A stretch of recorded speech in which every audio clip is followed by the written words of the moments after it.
പത്മനാഭസ്വാമി ക്ഷേത്രത്തിലെ നിറപുത്തരി ചടങ്ങിന്റെ ഭാഗമായുള്ള പുത്തൻ കതിർ സമർപ്പണം ഇന്ന്. കൊയ്തെടുത്ത നെൽക്കതിരുകൾ വൈകിട്ടോടെ തിരുവനന്തപുരം മേയർ വി രാജേഷ് തലച്ചുമടായി ക്ഷേത്രത്തിൽ സമർപ്പിക്കും. ആചാരങ്ങൾ സംരക്ഷിക്കുമെന്നും കഴിഞ്ഞ കാലത്തിന്റെ ഓർമ്മപ്പെടുത്തലാണ് ഇത്തരം ചടങ്ങുകളെന്നും കൊയ്ത്തുത്സവം ഉദ്ഘാടനം ചെയ്ത ദേവസ്വം മന്ത്രി കെ മുരളീധരൻ പറഞ്ഞു.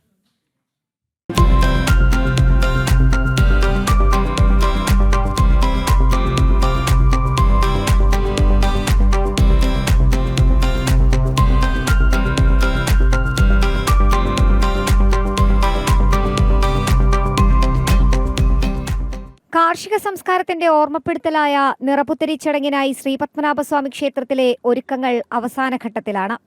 നിറപുത്തരി ചടങ്ങിന്റെ ഭാഗമായുള്ള പുത്തൻ കതിർ സമർപ്പണം ഇന്ന് നടക്കും. പുത്തരിക്കണ്ടത്തെ കൃഷിയിടത്തിൽ നിന്നും പൗരാണിക ആചാരമനുസരിച്ച് കൊയ്ത്തുത്സവം നടന്നു.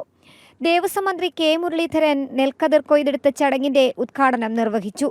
ആചാരങ്ങൾ സംരക്ഷിക്കുമെന്നും കഴിഞ്ഞ കാലത്തിന്റെ ഓർമ്മപ്പെടുത്തലാണ് ഇത്തരം ചടങ്ങുകളെന്നും അദ്ദേഹം പറഞ്ഞു.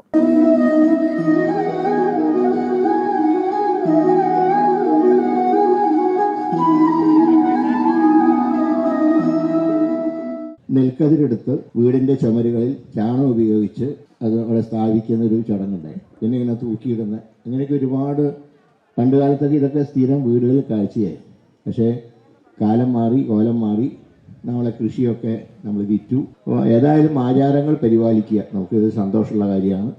ശ്രീപത്മനാഭന്റെ അനുഗ്രഹം കാര്യത്തിൽ എല്ലാവർക്കും ഉണ്ടാവട്ടെ. കൊയ്തെടുത്ത നെൽക്കതിർ മേയർ വി രാജേഷ് തലച്ചുമടായി ശ്രീപത്മനാഭസ്വാമി ക്ഷേത്രത്തിന്റെ കിഴക്കേ ഗോപുരനടയിൽ എത്തിക്കും.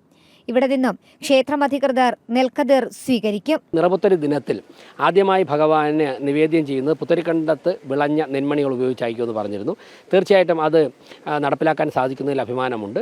അധികാരത്തിലെത്തി ഒരു മാസത്തിനകം തന്നെ ഞങ്ങൾ അതിൻ്റെ നടപടികൾ ആരംഭിച്ചു. ഇന്നിവിടെ മാസങ്ങൾക്ക് മുമ്പ് തന്നെ നടത്തിയ തയ്യാറെടുപ്പിന്റെ ഭാഗമായി നെന്മണികൾ വിളഞ്ഞിട്ടുണ്ട്. ഇന്ന് രാവിലെ വിളവെടുപ്പ് നടത്തി. കഴക്കൂട്ടം MLA വി മുരളീധരൻ, വിവിധ സ്കൂളുകളിൽ നിന്നും എത്തിയ വിദ്യാർത്ഥികൾ, നഗരസഭാ ഭരണസമിതി അംഗങ്ങൾ, കർഷകർ ഉൾപ്പെടെ കൊയ്ത്തുത്സവത്തിന്റെ ഭാഗമായി. അനന്തപുരിക്കൊരു പുത്തൻ അനുഭവമായിരുന്നു ഇന്നത്തെ കൊയ്ത്തുത്സവം. നിറപുത്തരിക്കുള്ള കതിർ സമർപ്പണ ചടങ്ങ് പൗരാണിക രീതിയിൽ പുനഃസ്ഥാപിക്കുമെന്ന മേയറും ഭരണസമിതിയും നടത്തിയ മുൻ പ്രഖ്യാപനത്തിന്റെ അടിസ്ഥാനത്തിൽ കൂടിയാണ് ഇന്നത്തെ കൊയ്ത്തുത്സവ ചടങ്ങുകൾ നടന്നത്. ഓഗസ്റ്റ് 3-നാണ് നിറപുത്തരി ചടങ്ങ്. ആചാര സംരക്ഷണത്തിന്റെയും ഒപ്പം പത്മനാഭസ്വാമി ക്ഷേത്രത്തിലെ പ്രധാനപ്പെട്ട ചടങ്ങുകളുടെയും തുടർച്ചയാണ് ഇന്ന് വൈകിട്ടോടെ നഗരം കാണാൻ പോകുന്നത്. നിറപുത്തരിക്കായുള്ള കതിർക്കറ്റകൾ തയ്യാറായി കഴിഞ്ഞു. ഇനി പത്മനാഭസ്വാമി ക്ഷേത്രത്തിലേക്കുള്ള യാത്രയാണ് ഉള്ളത്. ക്യാമറമാൻ ഗോപുവിനൊപ്പം S. ശാലിനി, തിരുവനന്തപുരം.